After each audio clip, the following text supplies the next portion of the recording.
Why do leaves change color? Welcome to Hamster NBC, the premier children's news with humor and easy-to-understand explanations. I'm Pez, the hamster, and with me is our royal friend and nature observer, Mark the corgi. And today we're exploring the world of trees, leaves, and amazing changes. Have you ever noticed that tree leaves aren't always green? In autumn, they turn yellow, red, and even orange, as if the trees are celebrating a color festival. In summer, leaves are green because they contain a special substance that helps trees obtain energy from the sun. Without it, trees couldn't grow and provide shade on hot days. But as the days get shorter and the sun wanes, trees begin to prepare for rest. The green gradually fades, and in its place emerge other colors that have been hiding inside the leaves all this time. Yellow and orange were always there.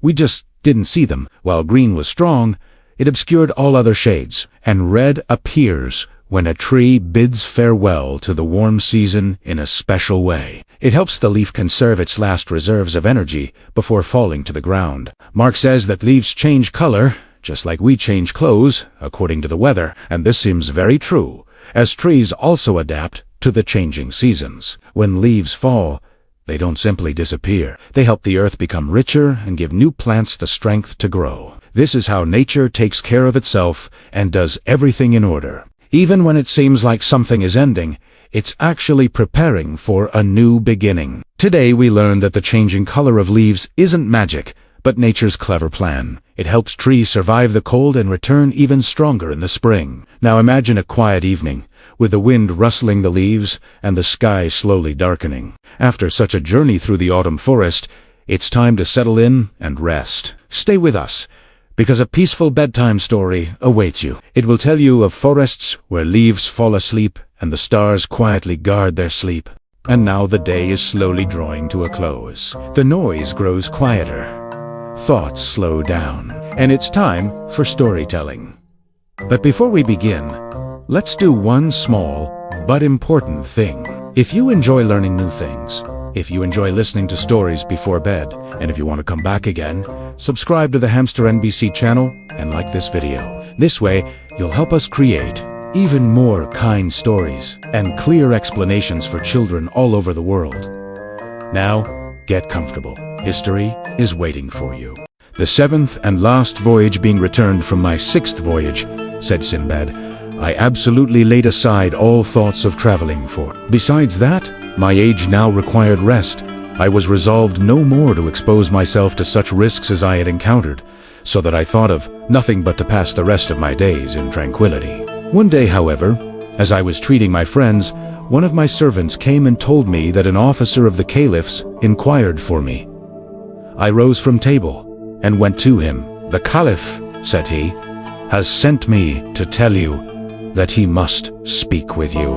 I followed the officer to the palace, where, being presented to the caliph, I saluted him by prostrating myself at his feet. Sinbad, said he to me, I stand in need of your service. You must carry my answer and present to the king of Ser. It is but just I should return his civility. This command of the caliph was to me like a clap of thunder. I have also made a vow never to go out of Baghdad. Hence I took occasion to give him a full and particular account of all my adventures, which he had the patience to hear out. As soon as I had finished, I confess, said he, that the things you tell me are very extraordinary. Yet you must for my sake undertake this voyage, which I propose to you. You will only have to go to the Isle of Serendib and deliver the commission which I give you. For you know it would not comport with my dignity to be indebted to the king of that island. Perceiving that the caliph insisted upon my compliance, I submitted and told him that I was willing to obey. He was very well pleased and ordered me 1,000 sequins for the expenses of my journey.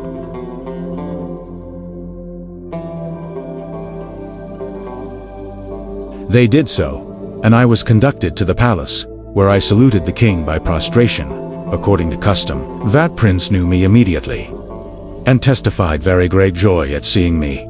Sinbad, said he, you are welcome. I have many times thought of you since you departed. I bless the day on which we see one another once more. I made my compliments to him, and after having thanked him for his kindness, delivered the caliph's letter and present, which he received with all imaginable satisfaction. The Caliph's present was a complete suit of cloth of gold, valued at 1,000 sequins, 50 robes of rich stuff, 100 of white cloth, the finest of Cairo, Suez, and Alexandria, a vessel of agate, broader than deep, an inch thick and half a foot wide, the bottom of which represented in bas-relief a man with one knee on the ground, who held a bow and an arrow, ready to discharge at a lion. He sent him also a rich tablet, which, according to tradition, belonged to the great Solomon. The Caliph's letter was as follows: "Greeting in the name of the sovereign guide of the right way, from the dependent on God Harun al-Rashid, whom God hath set in the place of vicegerent to his prophet after his ancestors of happy memory, to the potent and esteemed Raja of Serendib, we received your letter with joy, and send you this from our imperial residence, the Garden of Superior Wits. We hope when you look upon it, you will perceive our good intention and be pleased with it." Aju, the king of Serendib, was highly gratified that the Caliph answered his friendship. A little time after this audience, I solicited leave to depart, and had much difficulty to obtain it. Primera procured it, however, at last, and the king, when he dismissed me, made me a very considerable present. I embarked immediately to return to Baghdad, but had not the good fortune to arrive there so speedily as I had hoped. God ordered it otherwise. Some of the crew offered resistance, which cost them their lives. We were all stripped, and instead of our own clothes, they gave us sorry rags, and carried us into a remote island, where they sold us. I fell into the hands of a rich merchant, who, as soon as he bought me, carried me to his house, treated me well, and clad me handsomely for a slave. Some days after, not knowing who I was, he asked me if I understood any trade. I answered that I was no mechanic, but a merchant, and that the corsairs who sold me had robbed me of all I possessed. "But tell me," replied he, "can you shoot with a bow?" I answered that the bow was one of my exercises in my youth. He gave me a bow and arrows, and, taking me behind him upon an elephant, carried me to a thick forest some leagues from the town. We penetrated a great way into the wood, and he bade me alight then, showing me a great tree. "Climb up that," said he, "and shoot at the elephants as you see them pass by. For there is a prodigious number of them in this forest, and if any of them fall, come and give me notice." Having spoken this, he left me victuals, and returned to the town, and I continued upon the tree all night. I saw no elephant during the night, but next morning, as soon as the sun was up, I perceived a great number. I shot several arrows among them, and at last one of the elephants fell, when the rest retired immediately, and left me at liberty to go and acquaint my patron with my booty. When I had informed him, he gave me a good meal, commended my dexterity, and caressed me highly. We went afterwards together to the forest, where we dug a hole for the elephant, my patron designing to return when it had fallen to pieces and take its teeth to trade with. I continued this employment for 2 months, and killed an elephant every day, getting sometimes upon one tree, and sometimes upon another. One morning, as I looked for the elephants, I perceived with extreme amazement that, instead of passing by me across the forest as usual, they stopped and came to me with a horrible noise, in such number that the plain was covered and shook under them. They encompassed the tree in which I was concealed, with their trunks extended, and all fixed their eyes upon me. At this alarming spectacle I continued immovable, and was so much terrified that my bow and arrows fell out of my hand. My fears were not without cause, for after the elephants had stared upon me some time, one of the largest of them put his trunk round the foot of the tree, plucked it up and threw it on the ground. I fell with the tree, and the elephant, taking me up with his trunk, laid me on his back, where I sat more like one dead than alive, with my quiver on my shoulder. He put himself afterward at the head of the rest, who followed him in troops, carried me a considerable way, then laid me down on the ground, and retired with all his companions. After having lain some time, and seeing the elephants gone, I got up, and found I was upon a long and broad hill, almost covered with the bones and teeth of elephants. I confess to you that this object furnished me with abundance of reflections. I admired the instinct of those animals, I doubted not, but that was their burying place, and that they carried me thither on purpose, to tell me that I should forbear to persecute them, since I did it only for their teeth. I did not stay on the hill, but turned toward the city.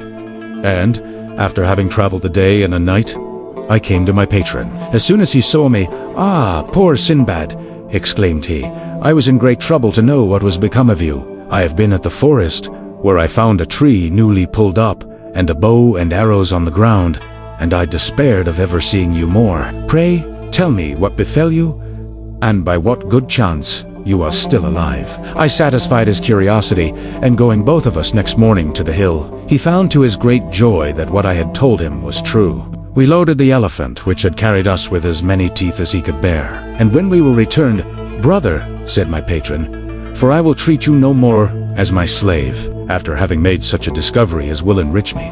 God bless you with all happiness and prosperity. I declare before him that I give you your liberty. I concealed from you what I am now going to tell you. The elephants of our forest have every year killed a great many slaves, whom we sent to seek ivory. God has delivered you from their fury, and has bestowed that favor upon you only. It is a sign that he loves you, and has some use for your service in the world. You have procured me incredible wealth. Formerly we could not procure ivory, but by exposing the lives of our slaves, and now our whole city is enriched by your means. I could engage all our inhabitants to contribute toward making your fortune, but I will have the glory of doing it myself." To this obliging declaration I replied, "Patron, God preserve you. Your giving me my liberty is enough to discharge what you owe me, and I desire no other reward for the service I had the good fortune to do to you and your city, but leave to return to my own country." "Very well," said he. "The monsoon will in a little time bring ships for ivory. I will then send you home, and give you wherewith to bear your charges." I thanked him again for my liberty and his good intentions toward me. I stayed with him, expecting the monsoon, and during that time we made so many journeys to the hill that we filled all our warehouses with ivory. The other merchants, who traded in it, did the same, for it could not be long concealed from them. The ships arrived at last, and my patron himself, having made choice of the ship wherein I was to embark, loaded half of it with ivory on my account, laid in provisions in abundance for my passage, and besides obliged me to accept a present of some curiosities of the country of great value. After I had returned him 1,000 things for all his favors, he went aboard. We set sail, and as the adventure which procured me this liberty was very extraordinary, I had it continually in my thoughts. We stopped at some islands to take in fresh provisions. Our vessel being come to a port on the main land in the Indies, we touched there, and not being willing to venture by sea to I landed my proportion of the ivory, resolving to proceed on my journey by land. I made vast sums by my ivory, bought several rarities for presents, and when my equipage was ready, set out in company with a large caravan of merchants. I was a long time on the way, and suffered much, but endured all with patience when I considered that I had nothing to fear from the seized from pirates, from serpents, or from the other perils to which I had been exposed. All these fatigues ended at last, and I arrived safe at Baghdad. I went immediately to wait upon the Caliph, and gave him an account of my embassy. That prince said he had been uneasy as I was so long in returning, but that he always hoped God would preserve me.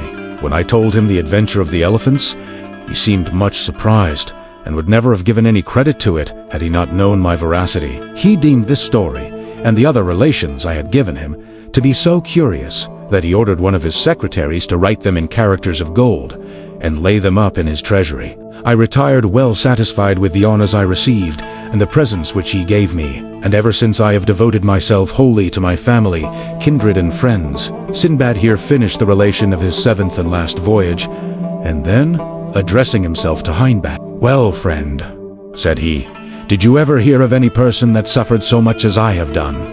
Or of any mortal that has gone through so many Is it not reasonable that, after all this, I should enjoy a quiet and pleasant life?" As he said this, Hindbad drew near to him, and kissing his hand, said, "I must acknowledge, sir, that you have gone through many imminent dangers. My troubles are not comparable to yours if they afflict me.